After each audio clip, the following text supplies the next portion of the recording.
അടുത്ത കാലത്തായി റിലീസായിട്ടുള്ള തലവൻ കണ്ടല്ലോ. തലവനിലെ ബ്രില്യൻ പെർഫോമൻസ് ആണ് ആസിഫ് അലിയുടെ.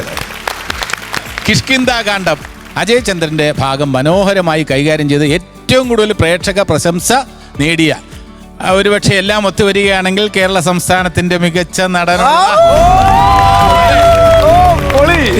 ലഭിക്കാൻ സാധ്യതയുള്ള, അങ്ങനെ പറയാൻ പറ്റൂ. അവിടെ വേറൊരു കാര്യമുണ്ട്, ദ അതർ സൈഡ് എന്ന് പറയുന്ന ഒരു ചിത്രത്തിൽ ഞാനും മത്സരിക്കുന്നു. അതിൽ നായക സ്ഥാനമാണ്, അത് റിലീസ് ചെയ്തിട്ടില്ല.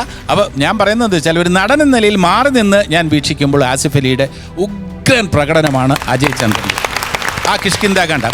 അതിനുശേഷം തുലവും വ്യത്യസ്തമായിട്ട് രേഖാ ഒരു സബ് ഇൻസ്പെക്ടറുടെ അതിൻ്റെ ആ ഒരു ഡിഗ്നിറ്റിയോടുകൂടി കൈകാര്യം ചെയ്ത അത് മനോഹരമായിട്ട് അവതരിപ്പിച്ചിട്ടുണ്ട്. ഞാൻ പറഞ്ഞു വരുന്നത് അതിൽ നിന്നുമൊക്കെ വ്യത്യസ്തനായി ആഭ്യന്തര കുറ്റവാളിയിൽ തീർച്ചയായിട്ടും ഒരു ഭർത്താവിനെ റെപ്രസെൻ്റ് ചെയ്യുകയാണ്. സമൂഹത്തിൽ ഒരു ഭർത്താവ് നേരിടേണ്ടി വരുന്ന പ്രശ്നങ്ങളെക്കുറിച്ച് അദ്ദേഹം സമർത്ഥിക്കുകയാണ്.